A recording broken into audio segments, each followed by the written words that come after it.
It's another episode of the Sauce With Osi. Hope you guys have been keeping it saucy. That sounds weird, but hey, I hope you guys have been keeping it cool, okay?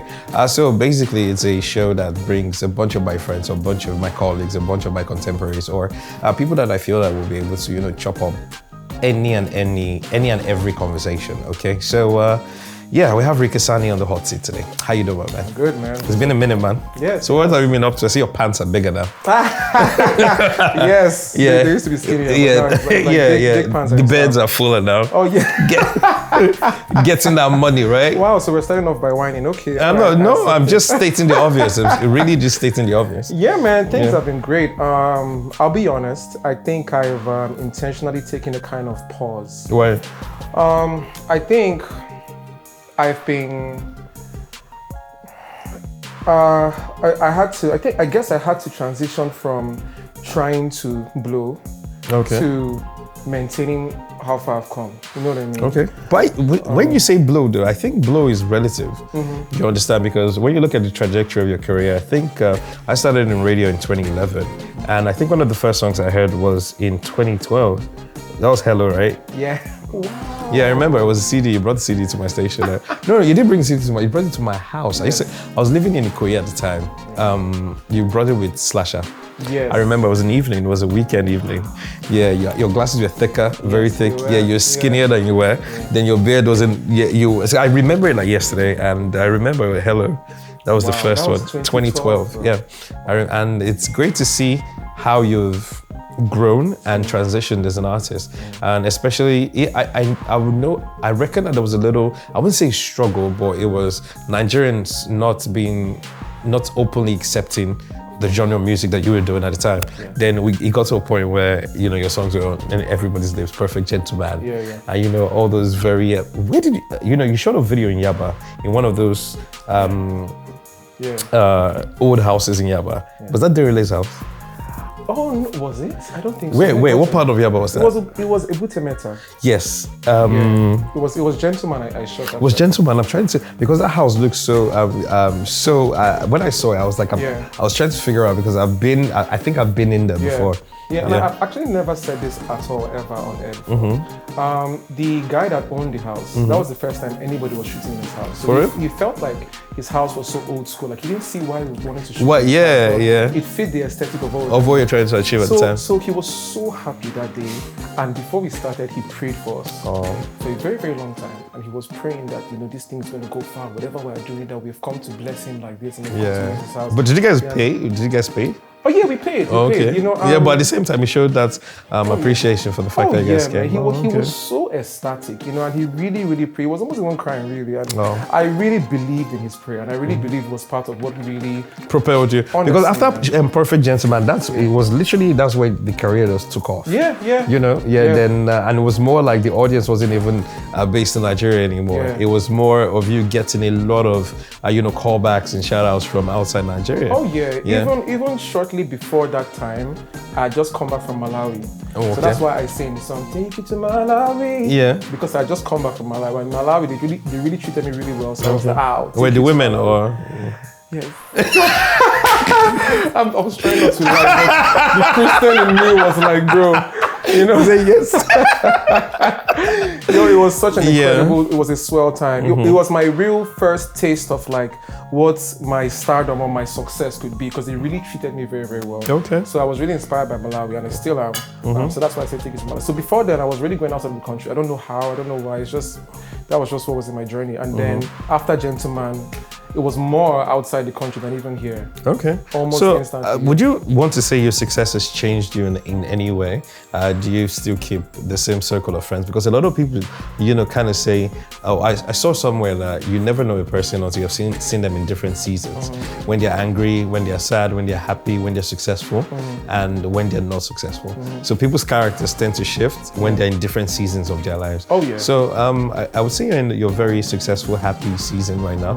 But do you think, the Ric Hassani I'm speaking to 10 years after the first time we met has changed from, 100%. People say this all the time, but I think it's just growth. Whether or not it's success or no success, people grow. Normally. Yeah, like, okay. It's not about superstar or no superstar. As a human being, you have to, like, your face physically changes over the years. So why do you think you're going to stay the same? You know what I mean? I don't think we change. I think we change as in growth, but I feel like the core of ourselves, it never changes. It's even stronger in creatives because I feel like God has created us a way, and we have to be that way. That the core of who we are has to be that way until we leave. You know what I mean? So I don't feel like we change, we grow, but I feel like people change. Yeah. I don't think it's me that changes. Yeah. Okay. I feel people around. Okay, because I see it like this, right? I can see you, you can see me. I can't see me. Yeah. I can see everybody else in this room. I can't see me. So how they see me, I can't see how they see me. True. So most times people around you change because now they're seeing with a better car, a bigger house, a bigger watch. Should I call it? May not be like, so it's you that's changing. I'm not. Not you're not the one that's changing. I get you. I totally understand. So most times you see people act different. You see people act funny. You see people not. People don't want to.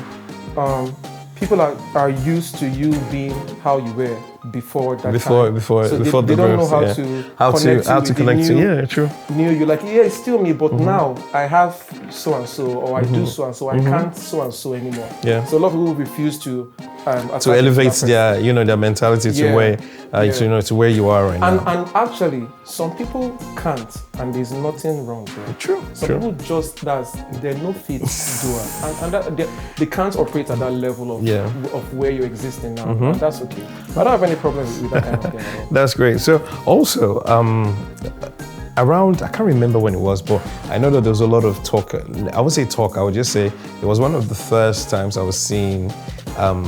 I wouldn't call it council culture, but I would just saying like I would rather call it like a mob mentality. Okay. You were invited to a TEDx in Port Harcourt, and I think I can't really remember what was it about though. So just rejig my mind. Bro, I'll be honest with you. Yeah. Okay. What happened was I was being dragged for the way You answered the same question. I think so. Yeah. And in my defense, before that time, honestly, I didn't know what TED Talk was.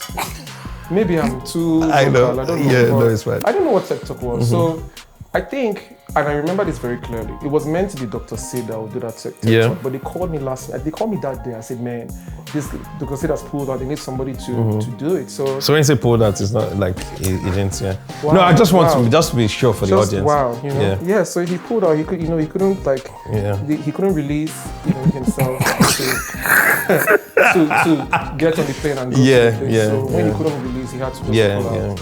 You know. So you pulled in. So I pulled in. You know, because I pulled in. Yeah. You know what I'm saying? Like and you came and you showed up. I came, man. Like I always show up every time. You know, it may take a long time. But you showed up. Take a long, especially when you're coming from Lagos to Port Harcourt. When I'm coming from, it's crazy. Yeah. So so they called me like, you have to go. My manager was like, you have to go and do this thing. I was like, what's it be the thing? They said, a TED Talk. I'm like, how? He said, no worry, you could just go, you could just talk small, then you could just sing, then you could just run. I'm like, what's it? He said, no worry, you don't already pay us, no, just go. So I went, and when I got there, I see the previous people before me talk, and I'm like, man, this is serious. This is more serious than I thought. So immediately there and then, I'm thinking of what to talk about. What's my topic? So I wing it. Like I just go there and say. What was the topic though? Okay, my topic was about. So what I was trying to preach or speak was about who to get advice from. So I was trying to say that. You can't just get advice from anyone. You know, as much as people will say, "Oh, listen, you have to listen to others."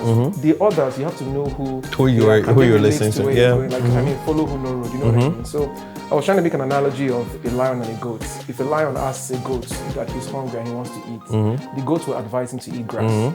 But if he eats grass, he'll die. Yeah. So he has to go and ask other lions for advice. He can't ask the goat for advice. So I think at the time, and then my level of maturity at the time too, I said this in a very cabaret way. Like I said, it wasn't giving. You know what I mean? So and the way it wasn't very. And in my defense, the people that were there, I mean, this is Port Harcourt, by the way, and this is Port Harcourt like what, 9 years ago? Yeah. It was mostly Ras people. Like, I'm not trying to, you know what I mean? But it was mostly, it wasn't. You were trying to connect with them at the level that you think they would understand what you were saying. Yeah, I was trying to level it down. It wasn't no suit and tie. I know. It was young youths trying to do something. You know, yeah. You know what I mean? And so people came for me because the way TED Talks are is very polished. It's very, you know, they've planned their speeches out. So people came for my, you know, destiny. You know? So how did I make that? So it was the first, I think this is the first and only time that you've been involved in any controversy, you know, online. So how did that make you feel, you know, at the time? You know, you had relative success. You know, music was doing great, and it seemed like, you know, why is everybody dragging me on the internet? I felt very, very bad. Okay. I felt very, very bad. Also being that I'm from Port Harcourt. Yeah. You know, and I would have thought though. Yeah, your pidgin is very fluent. Yeah. I'm actually like people, and also another thing that made it worse was, you know, my brand is very, very solid, very clean, very polished, very family. Yeah. So they didn't expect me to be that. Yeah. You know, that's way. Yeah. Because I was trying to connect with the audience, so it was a big shock for people. A lot of people, you know, they watching it like, there's nothing wrong with this thing, but some people that have placed me in a Ric Hassani, you know what I mean? It was very hard for them to take. Yeah. Well, so how did you deal with it though? Because, you know, I speak to a lot of artists and they will be like, you know, being dragged on the internet or when they're being spoken to in a certain type of way, you know, sometimes they spiral into depression or anything. So. Oh yeah, I became very, very sad. Yeah. I became very, very, very sad. Very, very, very sad. You know, those drugs, man, whenever any kind of thing like that happens to me, or maybe online or somewhere, I always feel, if it gets to me, I feel like there's a problem with me. I don't feel like there's a problem with the person. I accept the person for being trash. Yeah. Like, if you're trash talking someone, you are trash. Like, you can't give what you don't have, right? Sure. So I accept that there are trash people. They are angry people. They are people that they feel like they are not somewhere in their lives, making them sad. That is legit. There was a time I felt that way. So I never feel bad for any troll or anybody dragging me or speaking to me in a lesser tone or disrespecting me. I don't feel bad. When it now gets to me, that's when I feel like, no, there's a problem. There's a problem somewhere. Why am I believing this guy's drag? Like, am I not meant to believe that I'm who I think I am? Why is there a problem with me? So most times when that happens to me, never attack a person. You will never see where I'm like, you the mad too, you the crazy too. You know? I know. I just always reflect, like, man, what will make this guy, what am I doing to make this guy speak to me in this way? It might be a little self-toxic way, but that's how I just control myself and really keep my power. I don't really like give my power to other people. Yeah. Also, and I see you share a lot of your success, and most times it seems like it's almost like you don't believe how far you've come or where the music is taking you to. You know, you get a new car, you get a new place, and you know, your success. So I see these tweets and I'm proud because out there at the beginning, seeing, you know, trusting in the music and seeing how far you've come, you know, and everything. And I want to believe that you're still an independent artist. So between that 2012 and like say 2015, 2016, when the music eventually started to pop off or anything, were there really dark times that you wanted to like quit and say, okay, you know, maybe this music thing isn't working, let me try like a 9 to 5 or something? Yeah, I tried to work in Access Bank. Yeah, straight up, man. Okay. I tried to work in Access Bank. But it didn't quite work out. It didn't work out. I was actually meant to resume that morning because I'd written the exam, and then at the time my sister's husband was like an Access Bank person. That day I just said, man, I need to go. I don't know why. I just don't want to go. So you didn't go? No, I didn't go. But many times, man, you know, it's not really dark times that make me want to give up or want to throw in the towel. It's just I check myself a lot. What I mean is I think about myself a lot, and I'm very honest with myself.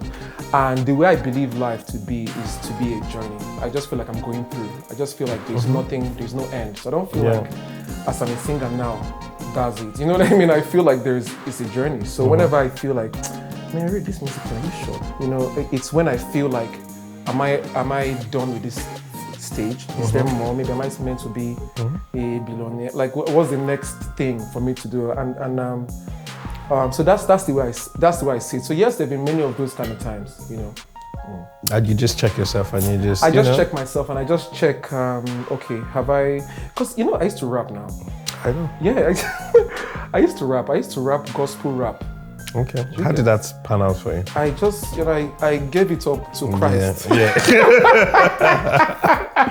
No, but it was really great. I went to tour Rooftop MCs. Well, this gospel according to rap. I remember those guys too. Yes, and then there was YWAP, and then that's how I met Skills too. Actually, Skills was a gospel rapper too. That time. Yeah. So it got to a point where I was like, man, Rick, this rap thing, you should say. Let's say you don't do and finish. Okay, what's next? Okay, I'm going to sing now. I'm going to stop rapping. I'm going to change my name and I will start singing. Yeah, so what was your rap? What's your rap? Why? No, I'm just curious. Why do you think you're doing this? No, I'm just curious. I'm just curious. Would you say it's a habit of yours? Well, yeah. Yeah. So that means you don't move on. I try to, but where we're coming from, forms like a huge foundation of where we are right now. Okay, the foundation is where you're trying to get to. Yeah. Okay. So what was it? Okay, my name was Rico Slim.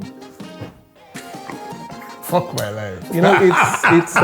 It's because I don't know. So you're trying to be a gangster gospel rapper. Rico Slim, me and my boys. You and your boys and everything. We're gonna slay the devil. Yeah. Jesus, God, we're gonna pop a cap in the ass of the demons. Yeah, we're gonna show these demons we pop shits all the time. I see. Can I say shit on this? Yeah, you can. So I see why that rap thing didn't quite work. Yeah, no, but the rap was mad. The rap was dope, honestly. Based on who your mom was like, No. Nice. No, it was very okay. It was very Rico Slim was relatively successful. He tried his best. Okay. God praise. Yeah. This wasn't best enough. I see. So, your music particularly, very different from what we have there. But one thing that makes your career stand out rather, as an artist is the fact that you're independent. Yeah. You're doing it all by yourself. Yeah. No signed to any. Are you signed to a major now? No. But still doing it by yourself. Yeah. Distribution, everything.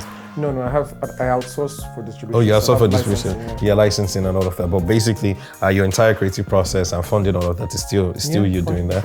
Okay, cool. So does that make you feel limited in a type of way? Saying, okay, maybe if you're signed to like a major, you might be able to open up, access to more funding to be able to maybe more collaborations 100%. and more marketing. 100%, man, because my staff is very small. Okay. So for us to make driver, cook, houseboy. Yeah. It's very difficult, bro. I'm not gonna lie to you. And sometimes people see it as inconsistency, but it's a lot of work. I know, because you can't put out music just because you can put out music. Oh yeah, and I'm at a level now where I should have one of those big umbrellas. That's because of the size of the industry, of my career now. So there's still few of us that's trying to carry that size. So for us to have the impact that a big major label would have, we have to work times 12 before we can have one of these. So it's a lot of work, but we've received offers from big major labels, and we've just chosen to go the distro way. Just have a distribution deal instead of a label deal, because the label deal will be a lot more risky. A lot of people still maintain that format to this day. A lot of big A-list artists, So yeah, it's difficult, but we're doing our best. Yeah, you move. Yeah. So Thunder Fire was a very great song. I interviewed you on the radio talking about it, and it was like almost every guy in Lagos could relate to, the essence or of the song, and what you're talking about and everything. Then it seemed like as the song was taking off, NBC came down and there was that ban, on the airwaves. So how did that make you feel? It was a big mixture of ways. At first, I felt very bad. Yeah. I was devastated, because I've never said this before. I've been forming G with the whole thing since. It's good, they backed me, but I was devastated because I really wanted that song to be my first number one. I've never had a number one song. Yeah. And it was the number one talked about song in the country. Yeah, it was. Period. It was. But I just didn't get to number one. We stopped at number 11. And I feel like the banning kind of limited it. Yeah. Because if they didn't ban it, it would have been on radio. Shazam would have gone up. Yeah. It would have affected your ratings, your spins, everything. Yeah. So I was devastated. But I was devastated for maybe 3 days. And then the 4th day I was like, nah, let me just try and use this thing and swing it to my benefit. Yeah. So I tried my best, but we stopped. We capped at number 11. And I felt really, really bad because I go for things with everything. So when I don't get it, bro, You feel the same type of way. I totally Yeah, understand. but the song still has mad success as if it were a number one song. Because everybody knows The fire, you. Yeah. Everybody knows it, you know. And whenever I perform, everybody's like, oh my god. Oh yeah. So I'm still very thankful for the song. I know. So was that song written from a place of heartbreak? Yes. Okay. But you know what is weird, yeah. You know, in the time I've known you, predominantly, you've always been in the limelight, in a way. And I think the misconception a lot of people have is that popular people rarely get heartbroken. Oh. Or they do the breaking of the heart. Let me rephrase it. I wasn't heartbroken. Okay. Because it wasn't, I'm very honest. I was very disappointed. I was just very disappointed. Okay. I don't think I was heartbroken. Okay, so did you break up the relationship? Yeah. Or? Okay. Yeah. Why was she cheating? Man, bro, I don't mind cheating out. Okay. I actually don't mind. So what do you mind STD? It's just... He's not saying STD. Wow, I mind STD actually. Okay, cool. Man, I don't mind cheating, man. Okay. In my opinion, you have one life. I mean, I'm not gonna cheat, not because I feel like it's going to confuse me. I don't like being confused, so that's why I won't cheat. It's not really from a moral standpoint, but I feel like, man, the way the world is now, you have one life. You want just run out how you want to run out. You know what I mean? And I always say this to my friends. I'm like, if you want to cheat to someone, I will drive you to the guy's house. Yeah. I will take you there. Like, I would support your dreams. Yeah. You know what I mean? Like, in fact, I want you to be sure that I'm the guy for you, man. Yeah, but cheat, but cheating, I think for a lot of people is that's constant having to question themselves. Like, am I enough? Why was I cheated on? Do you understand? How long has this been going on for? And most people forgive, but it's almost like it's something that just lingers in the relationship. That's break of trust. Oh yeah, that's the thing. That's why I'm saying you were disappointed. I was disappointed. That's what I'm saying. I don't mind cheating, but just don't cheat. Yeah. Like don't do it. Don't do it. It's going to spoil a lot. It will mess up the communication. You'll no longer be free. It's just like how the Bible says don't tell lies. Yeah. It's not like you can lie, but it's just that. For example, now you're my guy, right? Imagine if before I came here, I was somewhere lying about you and talking funny about you. I know. And you didn't know. Yeah. If I came here, we won't be 100. True. You won't be able to look at me in the eyes. Yeah. So it will mess up the flow and it will mess up what I can get from myself from this situation, mess up my vibe, my energy. So you can lie, but just don't lie. Don't lie. You know what I mean? So it's the same thing with cheating. Yeah. You can't cheat. Yeah, because that song just came off very passionate about it. But honestly, so I wasn't heartbroken. I was just really disappointed because I'm a very confident person. Inside. You know what I mean? Like Wiki. Inside. No, bro, inside. Yeah. That's last. Yes, inside, yeah. I'm a very confident person. Okay. I know so you don't like anything that messes with your confidence? I trust my power. Trust your stamina. I trust myself. Like, I'm confident enough to say, you know what, I don't need a label, I'll do it on my own. Like, think about it. I've done this thing on my own. There's hardly any artist that came for like a decade. That didn't come from like a label. Yeah, true. From a talent show. Yeah, or for something. Yeah. Just came from CU. That came from Badu or something. Yeah, you came from CU. Came from CU. Think about it. Where did Ric Hassani come from? You know what I mean? So I'm really confident in myself. So I wasn't heartbroken. I was disappointed. I was let down. Yeah, but I exaggerated it. Okay, no, right, so I exaggerated it. Yeah, you artists do that all the time. For dramatization. I know. So since then, have you been in any relationship? Not really. So what have you been doing? I've been spreading your seed. What have I been doing? I've just been seeing as they go, you know. Okay. It's been a while now. When did Thunder Fire You? That sounds so horrible. I know. When Thunder Fire You come out? It came out like 20. Let me see. Like 2018. Was it 18? No. When? Thunder Fire was 2021, bro. Was 20? Wow, Jesus. Okay, COVID happened too. Yeah, it was 2021. February 2021. Okay. Last year. Okay, see. So since last year to now, okay, it's not really a long time. It's not really a long time. Yeah, sure. Yeah. But I've met some really great people. Okay, so how? Okay. Really? In Lagos here? Yeah. Okay. Yes. And you're sure they're great not because of your Ric Hassani, but you think they're really great people? Oh no. They're cool people. Really okay, cool. Because there's a saying though, I use this every time, that the only way to see a person is by not looking at them. Yeah. Deep. Yeah. Thanks, Jay-Z. So, so it's all good though. Either ways, so what next though? Are we going to see, 2022 is pretty much done. You understand? So are we going to see like in the next year, we're going to see like an album or, you know, like a project or something? Definitely. Okay, cool. Definitely next year, I'm Okay. for sure. Okay. I'm an album guy. I was trying to do an EP. I may still do an EP, but I feel like I'm an album guy. You're an album guy, I mean. Okay, cool. Any notable collaborations that we should know about?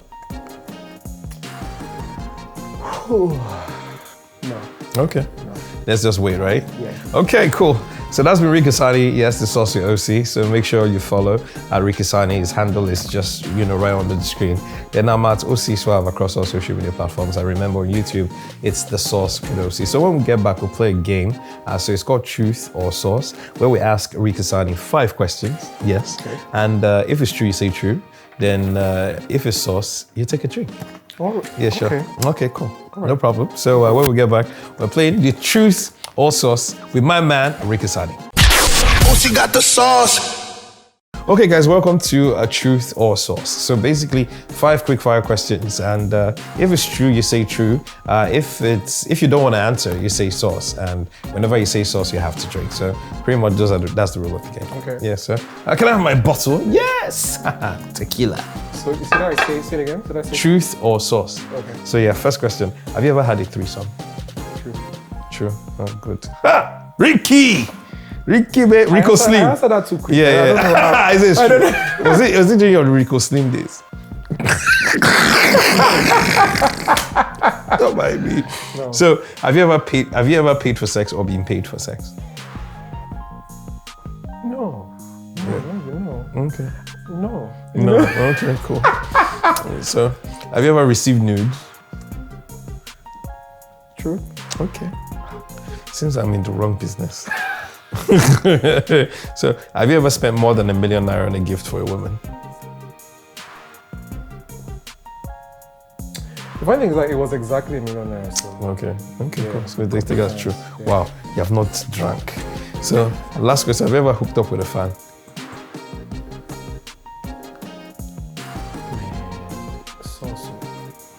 I was like, how will you come here and not drink? How? So there you go. Yeah, just a nice little Yeah, shot. I have a show after this. No, please. I should just drink the whole thing. Yes, yeah. As a Port Harcourt boy, why is alcohol like? There you go. See, it wasn't that bad. It was Okay. bad. It was very bad. So, so thank you so much for stopping by on the show. It's been I enjoyed this one. The quality of the conversations were really, really, deep and everything. So on social media, where can they follow you?